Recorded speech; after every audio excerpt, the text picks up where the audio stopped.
Hello students, beta in this video we are going to study about our further topic rectifier.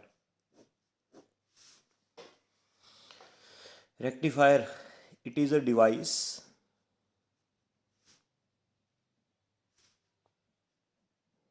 with the help of which we convert AC into DC. ਅਸੀਂ AC ਨੂੰ DC 'ਚ convert ਕਰਦੇ ਹਾਂ, ਠੀਕ ਹੈ। Alternating current ਨੂੰ direct current 'ਚ convert ਕਰਦੇ ਹਾਂ, ਅਲਟਰਨੇਟਿੰਗ ਵੋਲਟੇਜ ਨੂੰ ਡਾਇਰੈਕਟ ਵੋਲਟੇਜ 'ਚ ਕਨਵਰਟ ਕਰਦੇ ਹਾਂ। ਦੈਟ ਡਿਵਾਈਸ ਹੈ ਨਾ is known as rectifier. Okay, principle किस प्रिंसीपल पे वर्क करता है, ठीक है। It works on the principle of working of P N junction died.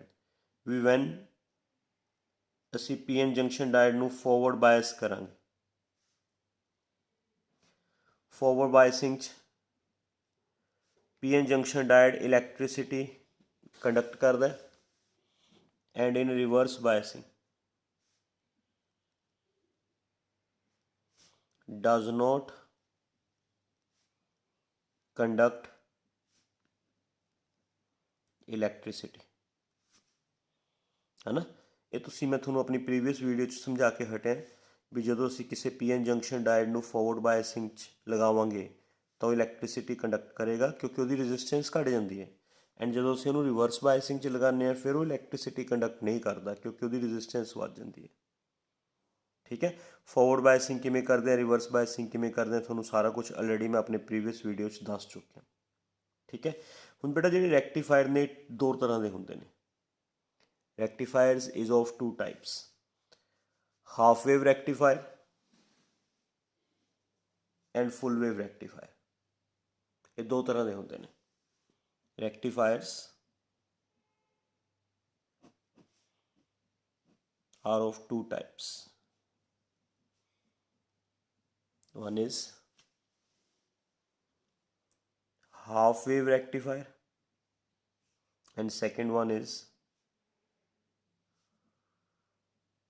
Full wave rectifier. ये दो तरह के रेक्टिफायर्स होंगे बेटा, आप दोनों तरह के डिस्कस करने ने। दोनों का है ना काम एको ही है, AC नू DC च कन्वर्ट करना, है ना। दोनों का प्रिंसीपल सेम है भी फॉरवर्ड बायसिंग के दौरान एक PN junction diode electricity conduct करता है एंड रिवर्स बायसिंग के दौरान एक PN junction diode electricity conduct नहीं करता। आप पहले डिस्कस कर रहे हैं हाफ वेव रेक्टिफायर, ठीक है। हाफ वेव रेक्टिफायर की कंस्ट्रक्शन बेटा यह है, आ सर्किट डायग्राम है। इस जो सब तो पहला यह है, ये तो है AC source, this one is AC source, जिदियाँ एक फिक्सड टाइम तो बाद पोलैरिटीज़ चेंज हो जाती होंगे ने। एक फिक्स टाइम तो बाद अगर ये पॉजिटिव है, ये नैगेटिव है, एक फिक्स टाइम तो बाद आ नैगेटिव हो जाएगा, पॉजिटिव हो जाएगा, फिर फिक्स टाइम तो बाद आ पॉजिटिव हो जाएगा, नेगेटिव हो जाएगा, फिर फिक्स टाइम तो बाद आ नैगेटिव हो जाएगा, पॉजिटिव हो जाएगा। पोलैरिटीज़ बदलदियाँ रहंदियां ने एक फिक्स टाइम तो बाद। This is AC source, alternating current provide करता है। This one is transformer. Transformer तुसी यूनिट 4th च पढ़िया है ना, ये स्टैप डाउन ट्रांसफॉर्मर है। This one is primary coil, P1 P2 is primary coil, S1 S2 is secondary coil, ठीक है। प्राइमरी कोयल दी टर्न्स ज़्यादा ने, सेकेंडरी कोयल दी टर्न्स घट है। It is step down transformer, step down, ये वोल्टेज घटाएगा, इसका काम वोल्टेज घटाना है। Transformer works on mutual induction, it works, पता है ना, यूनिट 4th च पढ़िया सी बेटा। Transformer works on the principle of mutual induction. What is mutual induction? Whenever current is changing in primary coil, EMF is induced in secondary coil. जो भी primary कोयल च करंट चेंज होएगा, है ना, प्राइमरी कोयल का करंट चेंज होएगा क्योंकि alternating current है। अल्टरनेटिंग करंट केड़ा हुंदा जेड़ा बार बार की हुंदा रहे, चेंज, है ना। तो प्राइमरी कोयल का जो भी करंट चेंज होएगा, सेकेंडरी कोयल च EMF इंड्यूस होएगी, clear. And according to Lenz's law, unit 4th च पढ़िया सी लेंजिज लॉ भी प्राइमरी कोयल नालों सेकेंडरी कोयल जी EMF इंड्यूस होएगी वो ओपोजिट डायरैक्शन च इंड्यूस होएगी। ਸੈਕੰਡਰੀ ਕੋਇਲ 'ਚ ਜੋ EMF ਇੰਡਿਊਸ ਹੋਏਗੀ ਉਹ ਪ੍ਰਾਇਮਰੀ ਦੇ EMF ਨੂੰ ਅਪੋਜ਼ ਕਰੇਗੀ, ਹੈ ਨਾ। ਤਾਂ whenever what is the principle of transformer ਬੇਟਾ, ਟਰਾਂਸਫਾਰਮਰ ਦਾ ਪ੍ਰਿੰਸੀਪਲ ਕੀ ਸੀਗਾ? It works on the principle of mutual induction. What is mutual induction? Whenever current is changing in primary coil EMF is induced in secondary coil. ਜਦੋਂ ਵੀ primary coil ਦਾ current change ਹੋਏਗਾ secondary coil 'ਚ EMF induce ਹੋਏਗੀ ਬੇਟਾ, secondary coil 'ਚ। Clear? And ਮੈਂ ਤੁਹਾਨੂੰ ਦੱਸਿਆ ਅਗੇਨ ਵੀ ਜਿਹੜੀ ਸੈਕੰਡਰੀ ਕੋਇਲ 'ਚ EMF ਇੰਡਿਊਸ ਹੋਏਗੀ ਇਸ ਨਾਲੋਂ ਓਪੋਜ਼ਿਟ ਹੋਏਗੀ। ਮੀਨਸ ਅਗਰ P1 ਪਲੱਸ ਹੈ P2 ਮਾਈਨਸ ਹੈ ਤਾਂ S1, P1 ਪਲੱਸ ਹੈ ਤਾਂ S1 ਮਾਈਨਸ ਹੋਏਗਾ, P2 ਮਾਈਨਸ ਹੈ ਤਾਂ S2 ਪਲੱਸ ਹੋਏਗਾ। ਓਪੋਜ਼ਿਟ ਹੋਏਗੀ ਮਤਲਬ, ਹੈ ਨਾ। P1 ਪੋਜ਼ਿਟਿਵ ਹੈ S1 ਨੈਗੇਟਿਵ ਹੋਏਗਾ, P2 ਨੈਗੇਟਿਵ ਹੈ S2 ਪੋਜ਼ਿਟਿਵ ਹੋਏਗਾ, ਓਪੋਜ਼ਿਟ, ਹੈ ਨਾ। ਪ੍ਰਾਇਮਰੀ ਨਾਲੋਂ ਓਪੋਜ਼ਿਟ ਇੰਡਿਊਸ ਹੋਏਗੀ EMF ਇਨ ਸੈਕੰਡਰੀ ਕੋਇਲ। ਤਾਂ ਇਹ ਹੋ ਗਿਆ ਟਰਾਂਸਫਾਰਮਰ। ਇਹ ਹੋ ਗਿਆ ਬੇਟਾ PN junction diode. This one is a PN, ਹੈ ਨਾ। This one is a PN junction diode. P type material, N type material ਤੁਹਾਨੂੰ ਪਤਾ ਹੀ ਹੈ। ਹਾਫ ਵੇਵ ਰੈਕਟੀਫਾਇਰ 'ਚ ਇੱਕੋ ਹੀ ਡਾਇਡ ਯੂਜ਼ ਹੁੰਦਾ, ਹਾਫ ਵੇਵ ਰੈਕਟੀਫਾਇਰ 'ਚ ਇੱਕ ਡਾਇਡ ਯੂਜ਼ ਹੁੰਦਾ। ਓਕੇ, ਇਹ ਹੋ ਗਈ ਉਹ ਡਿਵਾਈਸ ਜਿਹੜੀ ਅਸੀਂ DC 'ਤੇ ਚਲਾਉਣੀ ਹੈ। ਇਹ ਡਾਇਡ AC ਨੂੰ DC 'ਚ ਕਨਵਰਟ ਕਰੇਗਾ। ਟਰਾਂਸਫਾਰਮਰ ਦਾ ਕੰਮ ਹੈ ਵੋਲਟੇਜ ਘਟਾਉਣਾ। ਟਰਾਂਸਫਾਰਮਰ ਸਟੈਪ ਡਾਊਨ ਲੱਗਿਆ ਹੋਇਆ ਨਾ ਤਾਂ ਵੋਲਟੇਜ ਘਟਾਏਗਾ, ਹੈ ਨਾ, ਬਟ AC ਨੂੰ AC 'ਚ ਹੀ ਰੱਖੇਗਾ, ਵੋਲਟੇਜ ਘਟਾ ਦੇਗਾ। ਫਿਰ ਜਿਹੜੀ AC ਹੈ ਜਦੋਂ ਡਾਇਡ 'ਚੋਂ ਪਾਸ ਹੋਏਗੀ ਇਟ ਕਨਵਰਟਸ ਇਨਟੂ DC, ਉਹ DC 'ਚ ਕਨਵਰਟ ਹੋ ਜਾਏਗੀ।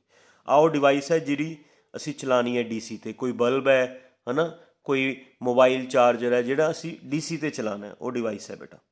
ਉਹਦੀ ਰਜਿਸਟੈਂਸ ਨੂੰ ਅਸੀਂ ਲੋਡ ਰਜਿਸਟੈਂਸ ਬੋਲਦੇ ਹਾਂ। ਇੱਥੋਂ ਅਸੀਂ ਆਊਟਪੁੱਟ ਲੈ ਲਾਂਗੇ, ਇਸ ਰਜਿਸਟੈਂਸ ਦੇ ਅਕਰੋਸ ਆਊਟਪੁੱਟ ਸਾਨੂੰ DC ਮਿਲੇਗੀ, DC। ਓਕੇ, ਤਾਂ ਇਹ ਤਾਂ ਸੀਗੀ ਹਾਫ ਵੇਵ ਰੈਕਟੀਫਾਇਰ ਦੀ construction sorry. AC source, transformer, diode and device. Full wave rectifier ਦੀ ਕੰਸਟਰਕਸ਼ਨ ਆ ਸੀ ਬੇਟਾ। This is the circuit diagram. Same ਹੈ, AC ਸੋਰਸ, ਠੀਕ ਹੈ, ਇੱਕ ਫਿਕਸ ਟਾਈਮ ਤੋਂ ਬਾਅਦ ਪੋਲੈਰਿਟੀਜ਼ ਬਦਲ ਜਾਣਗੀਆਂ। Transformer, primary coil, secondary coil, it works on the principle of mutual induction. Same concept ਹੈ। ਦੋ ਡਾਇਡਸ ਯੂਜ਼ ਹੋਣਗੇ ਵੈਸੇ ਇਸ 'ਚ, ਉੱਪਰ ਵੀ ਡਾਇਡ ਲੱਗੇਗਾ ਨੀਚੇ ਵੀ ਡਾਇਡ ਲੱਗੇਗਾ। ਦੋਨੋਂ ਡਾਇਡ ਤੋਂ ਆਊਟਪੁੱਟ ਲੈ ਕੇ ਡਿਵਾਈਸ ਨੂੰ ਦੇ ਦਾਂਗੇ। ਇੱਥੇ ਵਿਚਾਲੇ ਕਨੈਕਸ਼ਨ ਹੋਏਗਾ ਬੇਟਾ ਟਰਾਂਸਫਾਰਮਰ ਦੇ, ਇੱਥੇ ਇਸ ਤੋਂ ਅਸੀਂ ਆਊਟਪੁੱਟ ਲੈ ਲਾਂਗੇ। ਸਾਰਾ ਕੁਝ ਸੇਮ ਹੈ, ਸਰਕਟ ਡਾਇਗਰਾਮ ਸਾਰੀ ਸੇਮ ਹੈ ਬੇਟਾ, ਸਿਰਫ ਇੱਕ ਡਾਇਡ ਦੀ ਜਗ੍ਹਾ ਅਗਰ ਮੈਂ ਤੁਹਾਨੂੰ ਸ਼ੋਅ ਕਰਾਂ, ਇਸ 'ਚ ਇੱਕ ਡਾਇਡ ਹੈ। ਆ ਸਾਰੀ ਕੰਸਟਰਕਸ਼ਨ ਸੇਮ ਹੈ, ਆ ਵਾਲੀ, ਆ ਸਾਰੀ ਕੰਸਟਰਕਸ਼ਨ ਸੇਮ ਹੈ ਬੇਟਾ, ਇੱਕ ਡਾਇਡ ਹੈ। ਇਸ ਦੇ ਵਿੱਚ ਆ ਦੇਖੋ ਸਾਰੀ ਕੰਸਟਰਕਸ਼ਨ ਸੇਮ ਹੈ, ਆ ਦੋ ਡਾਇਡਸ ਹੈ। ਆਊਟਪੁੱਟ ਇੱਥੋਂ ਲਵਾਂਗੇ। ਕਲੀਅਰ? ਸੋ ਇੰਨਾ ਕੁ ਫਰਕ ਹੈ ਬੇਟਾ ਹਾਫ ਵੇਵ ਰੈਕਟੀਫਾਇਰ ਅਤੇ ਫੁੱਲ ਵੇਵ ਰੈਕਟੀਫਾਇਰ 'ਚ। ਹਾਫ ਵੇਵ ਰੈਕਟੀਫਾਇਰ 'ਚ ਇੱਕ ਡਾਇਡ ਯੂਜ਼ ਹੁੰਦਾ, ਫੁੱਲ ਵੇਵ ਰੈਕਟੀਫਾਇਰ 'ਚ ਦੋ ਡਾਇਡਸ ਯੂਜ਼ ਹੁੰਦੇ ਨੇ। ਕਲੀਅਰ? ਹੁਣ ਮੈਂ ਤੁਹਾਨੂੰ ਪਹਿਲਾਂ ਹਾਫ ਵੇਵ ਰੈਕਟੀਫਾਇਰ ਦੀ ਵਰਕਿੰਗ ਸਮਝਾਉਂਦਾ। ਵਰਕਿੰਗ, ਓਕੇ, ਇਹਦੀ ਵਰਕਿੰਗ ਆਪਾਂ ਦੋ ਪਾਰਟਸ 'ਚ ਡਿਸਕਸ ਕਰਾਂਗੇ ਬੇਟਾ। ਦੋ ਮਤਲਬ ਜਿਵੇਂ ਆਪਾਂ ਕਹਿੰਦੇ ਨਾ ਇਹ ਅਲਟਰਨੇਟਿੰਗ ਕਰੰਟ, ਅਲਟਰਨੇਟਿੰਗ ਕਰੰਟ ਬੇਟਾ ਇਹੋ ਜਿਹਾ ਹੀ ਹੁੰਦਾ ਨਾ, ਇਸ ਨੂੰ ਆਪਾਂ ਇੱਕ ਸਾਈਕਲ ਬੋਲ ਦਿੰਦੇ ਹੁੰਦੇ। That is one cycle. One cycle consist of two half cycles. ਇਸ ਨੂੰ ਬੋਲਦੇ ਆ ਪੋਜ਼ੀਟਿਵ ਹਾਫ ਸਾਈਕਲ, ਇਸ ਨੂੰ ਬੋਲਦੇ ਆ ਨੈਗੇਟਿਵ ਹਾਫ ਸਾਈਕਲ। ਇੱਕ ਸਾਈਕਲ 'ਚ ਦੋ ਹਾਫ ਸਾਈਕਲਸ ਹੁੰਦੇ ਨੇ, one is positive half cycle, one is negative half cycle. ਤਾਂ ਜਿਹੜੀ ਇਹਦੀ ਵਰਕਿੰਗ ਹੈ ਬੇਟਾ ਉਹ ਦੋ ਹਾਫ ਸਾਈਕਲਸ 'ਚ ਮੈਂ ਤੁਹਾਨੂੰ ਐਕਸਪਲੇਨ ਕਰਾਂਗਾ। ਦੋ ਹਾਫ ਸਾਈਕਲਸ 'ਚ ਪਹਿਲਾਂ ਆਪਾਂ ਡਿਸਕਸ ਕਰਦੇ ਹਾਂ, ਹੈ ਨਾ, ਵੀ ਜਦੋਂ ਇਹਦਾ ਪੋਜ਼ੀਟਿਵ ਹਾਫ ਸਾਈਕਲ ਹੋਏਗਾ। ਵੇਟ ਅ ਮਿਨਟ, ਹਾਂ, ਜਦੋਂ ਇਹਦਾ ਇਨਪੁੱਟ ਦਾ ਪੋਜ਼ੀਟਿਵ ਹਾਫ ਸਾਈਕਲ ਹੋਏਗਾ, ਆਹ ਵਾਲਾ। ਕਲੀਅਰ? ਹੁਣ ਪੋਜ਼ੀਟਿਵ ਹਾਫ ਸਾਈਕਲ ਦੇ ਦੌਰਾਨ ਮੰਨ ਲਓ ਅਪਰ ਪੋਲੈਰਿਟੀ ਪੋਜ਼ੀਟਿਵ ਹੈ, ਲੋਅਰ ਪੋਲੈਰਿਟੀ ਨੈਗੇਟਿਵ ਹੈ। ਦਿਸ polarity is positive, this polarity is negative, P1 is connected with positive, so P1 ਤੇ positive ਆ ਜਾਏਗਾ। P2 is connected with negative, P2 ਤੇ negative ਹੋ ਜਾਏਗਾ। due to the phenomena of mutual induction EMF induce ਹੋਏਗੀ, ਹੈ ਨਾ, ਅਤੇ EMF ਸੈਕੰਡਰੀ 'ਚ ਜਿਹੜੀ EMF ਹੋਏਗੀ ਪ੍ਰਾਇਮਰੀ ਨਾਲੋਂ ਓਪੋਜ਼ਿਟ ਹੋਏਗੀ। ਤਾਂ ਅਗਰ P1 ਪਲੱਸ ਹੈ ਤਾਂ S1 ਨੈਗੇਟਿਵ ਹੋ ਜਾਏਗਾ, P2 ਨੈਗੇਟਿਵ ਹੈ ਤਾਂ S2 ਪੋਜ਼ੀਟਿਵ ਹੋ ਜਾਏਗਾ। ਚੈੱਕ ਕਰੋ, P type is connected with positive, N type is connected with negative, diode ਦੀ ਫੋਰਵਰਡ ਬਾਇਸਿੰਗ ਹੋਗੀ। डायड ਦੀ ਫੋਰਵਰਡ ਬਾਇਸਿੰਗ ਹੋਗੀ, ਇਹ ਇਲੈਕਟ੍ਰੀਸਿਟੀ ਕੰਡਕਟ ਕਰੇਗਾ ਬੇਟਾ। It conducts electricity, electricity conduct ਹੋਏਗੀ ਤਾਂ ਤੁਹਾਨੂੰ ਆਊਟਪੁੱਟ ਮਿਲੇਗੀ। ਇਲੈਕਟ੍ਰਿਸਿਟੀ ਕੰਡਕਟ ਹੋਏਗੀ ਤਾਂ ਆਊਟਪੁੱਟ ਮਿਲੇਗੀ। ਆਊਟਪੁੱਟ ਜਿਹੋ ਜੀ ਇਨਪੁੱਟ ਹੈ ਉਹ ਜੀ ਮਿਲੇਗੀ। ਮਤਲਬ ਜਦੋਂ ਇਹ ਇਨਕਰੀਜ਼ ਹੋਏਗਾ ਆਊਟਪੁੱਟ ਵੀ ਇਨਕਰੀਜ਼ ਹੋਏਗੀ, ਜਦੋਂ ਇਹ ਮੈਕਸੀਮਮ ਹੋ ਜਾਏਗਾ ਆਊਟਪੁੱਟ ਵੀ ਮੈਕਸੀਮਮ ਹੋ ਜਾਏਗੀ, ਜਦੋਂ ਡਿਕਰੀਜ਼ ਹੋਏਗਾ ਆਊਟਪੁੱਟ ਡਿਕਰੀਜ਼ ਹੋਏਗੀ। ਜਿਹੋ ਜੀ ਇਨਪੁੱਟ ਉਹ ਜੀ ਆਊਟਪੁੱਟ ਮਿਲ ਜਾਏਗੀ। ਸਮਝ ਗਏ?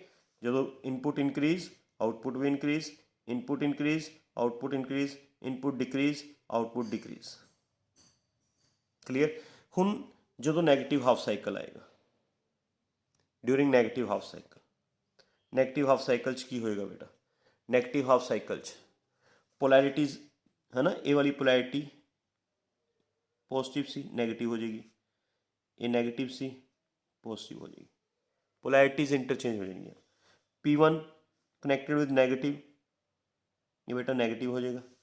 P2 कनेक्टेड विद पॉजिटिव, ये पॉजिटिव हो जाएगा।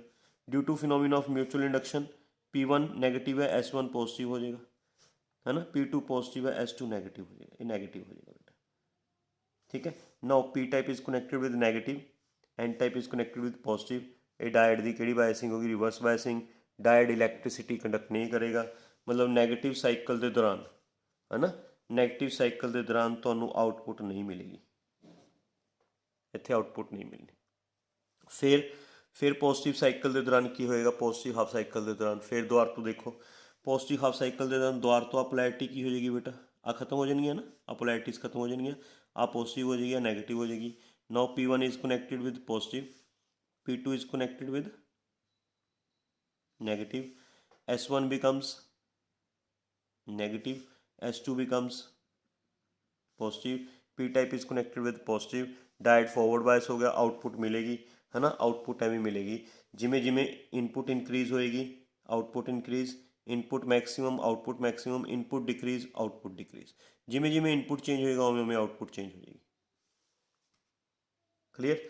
फिर नैगेटिव साइकिल के दौरान की होएगा बेटा? फिर अगेन नैगेटिव साइकिल के दौरान दसो की होएगा? During the negative cycle again polarities change हो जाएंगियाँ, अगेन डायड रिवर्स बायस हो जाएगा, आउटपुट नहीं देगा।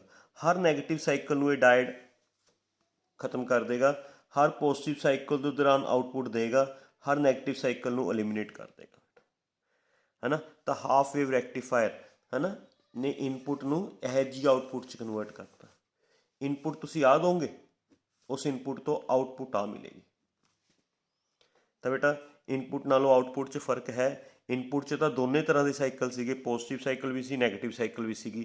मतलब करंट इनक्रीज हुंदा सी, फिर मैक्सिमम हुंदा सी, फिर डिक्रीज हुंदा सी, फिर डायरैक्शन रिवर्स करदा सी, फिर इनक्रीज, फिर मैक्सिमम, फिर डिक्रीज, फिर डायरैक्शन रिवर्स करदा सी। करंट का मैगनीट्यूड भी चेंज हुंदा सी, करंट की डायरैक्शन भी चेंज हुंदी सी। आउटपुट च की हो रहा है?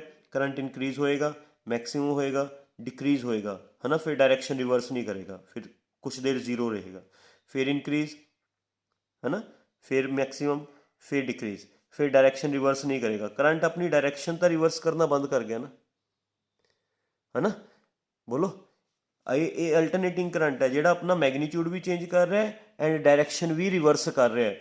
ये एक अल्टरनेटिंग करंट नहीं है, क्योंकि ये डायरेक्शन रिवर्स नहीं कर रहा है। ठीक है, ये मैगनीट्यूड चेंज कर रहा है, ठीक है, ये मैगनीट्यूड की कर रहा है बेटा? चेंज कर रहा है, बट ये डायरेक्शन रिवर्स नहीं कर रहा है। That मीनस it is not AC, है ना, इट इज़ DC। ओके, थोड़ा वेट करो, थोड़े कंसैप्ट होर भी क्लीयर होंगे। ये हाफ वेव रैक्टिफायर की आउटपुट है बेटा। This is output of half wave rectifier. Now come to full wave rectifier. Full wave rectifier की सर्किट डायग्राम थोड़ा पता ही है, ठीक है। ड्यूरिंग पॉजिटिव हाफ साइकिल की होएगा बेटा? ड्यूरिंग पॉजिटिव हाफ साइकिल, है ना, during positive half cycle suppose करो अपर पोलैरिटी पॉजिटिव है, लोअर पोलैरिटी नेगेटिव है। P1 is connected to positive, P2 is connected to negative. Due to phenomena of mutual induction, S1 becomes negative, S2 becomes positive. P type is connected with positive, A direct forward bias हो गया। P type is connected with negative, A direct reverse bias हो गया। A वाला direct reverse bias है तो A electricity conduct नहीं करेगा, but A वाला डायरेक्ट तो इलेक्ट्रिसिटी कंडक्ट करेगा ना। इस चो इलेक्ट्रिसिटी कंडक्ट होएगी, एवं इस चो इस तरीके नाल इलेक्ट्रिसिटी कंडक्ट होएगी, थोनू आउटपुट मिलेगी। आउटपुट कहे जी मिलेगी जहे जी इनपुट है।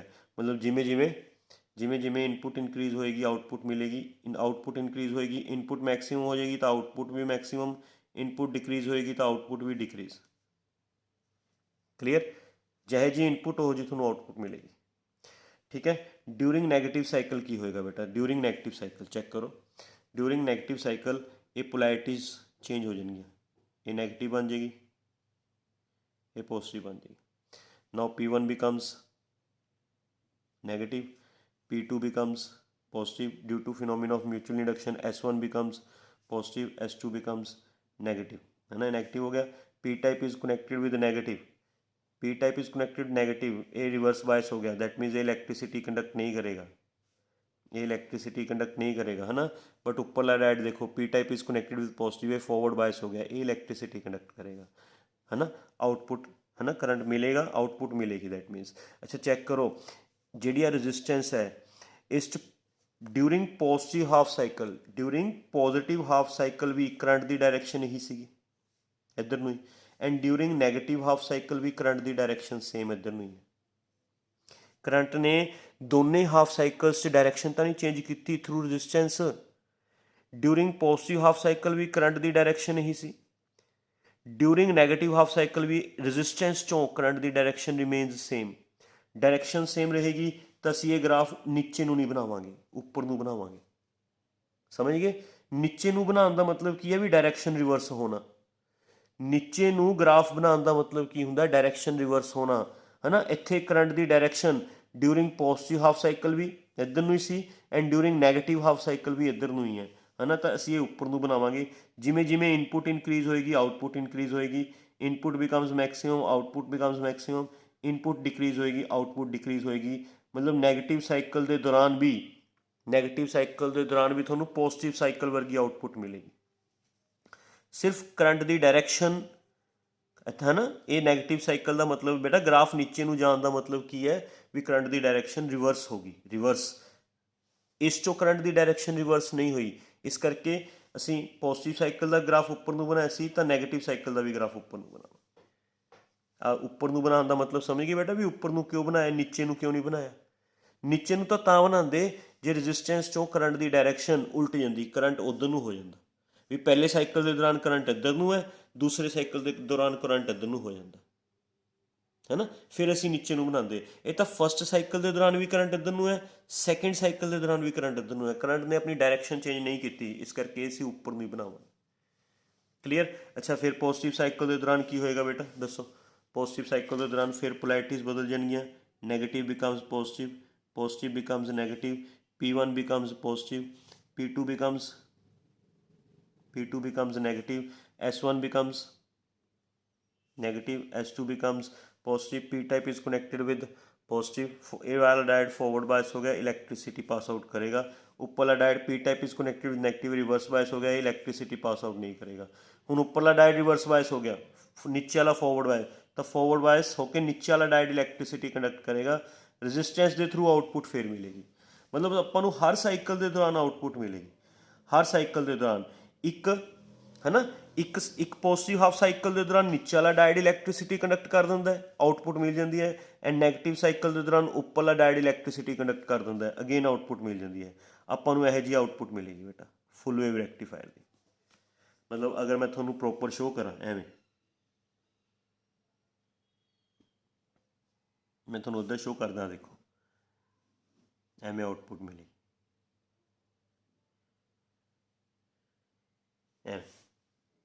ਐਵੇਂ आउटपुट मिलेगी बेटा ਆਪਾਂ ਨੂੰ, ਇਹ वाली ਜਿਹੜੀ आउटपुट है ਇਹੋ ਜਿਹੀ आउटपुट बनेगी, ठीक है।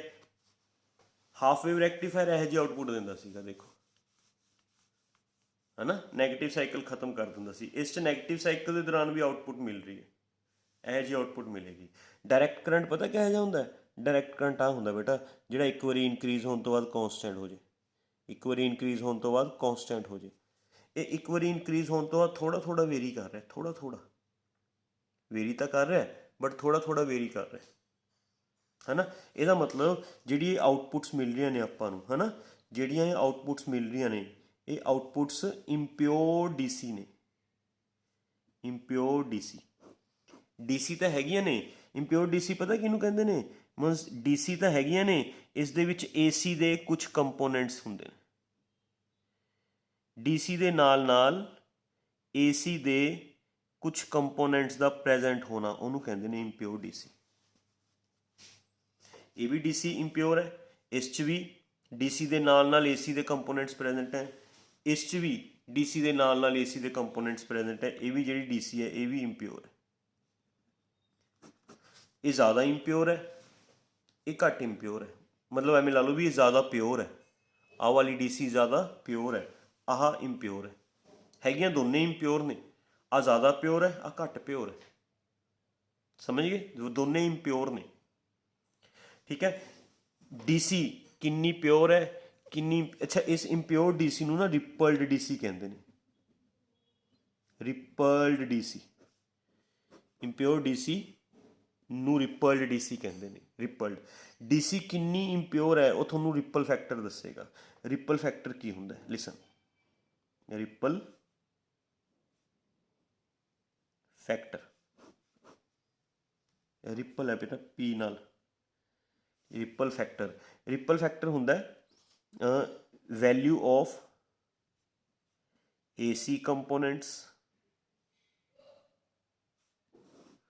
to the value of DC components। ठीक है, मतलब जिन्ने AC ਦੇ ਕੰਪੋਨੈਂਟਸ ਜ਼ਿਆਦਾ ਪ੍ਰੈਜ਼ੈਂਟ ਹੋਣਗੇ ਉਹਨਾਂ ਰਿਪਲ ਫੈਕਟਰ ਹਾਈ ਹੋਊਗਾ। ਜਿੰਨਾ ਰਿਪਲ ਫੈਕਟਰ ਹਾਈ ਹੈ, ਸਮਝ ਲਓ ਜਿਸ ਰੈਕਟੀਫਾਇਰ ਦਾ ਰਿਪਲ ਫੈਕਟਰ ਹਾਈ ਹੈ ਨਾ, ਉਸ 'ਚ AC ਦੇ ਕੰਪੋਨੈਂਟ ਜ਼ਿਆਦਾ ਹੋਣਗੇ, ਉਹ ਵਾਲੀ DC ਜ਼ਿਆਦਾ ਇੰਪਿਓਰ ਹੋਏਗੀ, ਹੈ ਨਾ। ਹਾਫ ਵੇਵ ਰੈਕਟੀਫਾਇਰ ਦਾ ripple factor, half wave rectifier ਦਾ ਰਿਪਲ ਫੈਕਟਰ 1.21 ਹੁੰਦਾ, ਐਂਡ ਫੁੱਲ ਵੇਵ ਰੈਕਟੀਫਾਇਰ ਦਾ ripple factor, full wave rectifier ਦਾ ਰਿਪਲ ਫੈਕਟਰ 0.48 ਹੁੰਦਾ। ਮਤਲਬ ਇਹਦਾ ਬੇਟਾ ਫੁੱਲ ਵੇਵ ਰੈਕਟੀਫਾਇਰ ਦਾ ਰਿਪਲ ਫੈਕਟਰ ਘੱਟ ਹੈ, ਇਹਦੀ ਡੀਸੀ ਜ਼ਿਆਦਾ ਪਿਓਰ ਹੈ।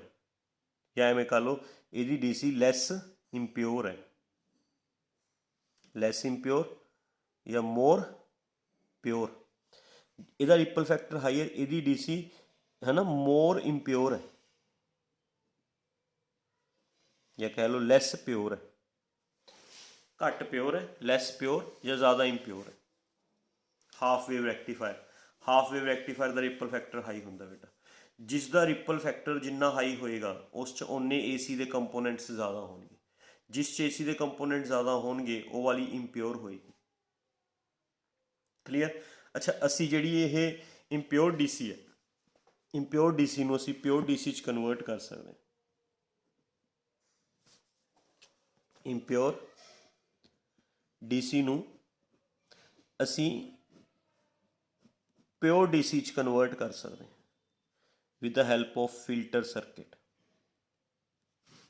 ਫਿਲਟਰ ਸਰਕਿਟ ਦੀ ਹੈਲਪ ਲੈ ਕੇ, ਫਿਲਟਰ ਸਰਕਿਟ ਦੀ ਤੌਰ 'ਤੇ ਅਸੀਂ ਸਿੰਪਲ ਇੱਕ ਕਪੈਸੀਟਰ ਯੂਜ਼ ਕਰ ਸਕਦੇ ਹਾਂ। ਇੱਕ ਕਪੈਸੀਟਰ ਫਿਲਟਰ ਸਰਕਿਟ ਦਾ ਰੋਲ ਪਲੇ ਕਰ ਸਕਦਾ। ਠੀਕ ਹੈ, ਇੱਕ ਸਿੰਪਲ ਕਪੈਸੀਟਰ ਫਿਲਟਰ ਸਰਕਿਟ ਦਾ ਰੋਲ ਪਲੇ ਕਰ ਸਕਦਾ ਬੇਟਾ। ਓਕੇ, ਕਿਵੇਂ ਕਰ ਸਕਦਾ ਮੈਂ ਤੁਹਾਨੂੰ ਸਮਝਾਉਣਾ। ਇਹ ਦੇਖੋ ਉੱਧਰ, ਵੈਸੇ ਮੈਂ ਸਾਰੀ ਸਰਕਿਟ ਡਾਇਗਰਾਮ ਬਣਾਈ ਹੋਈ ਹੈ ਫਿਲਟਰ ਸਰਕਿਟ ਦੀ।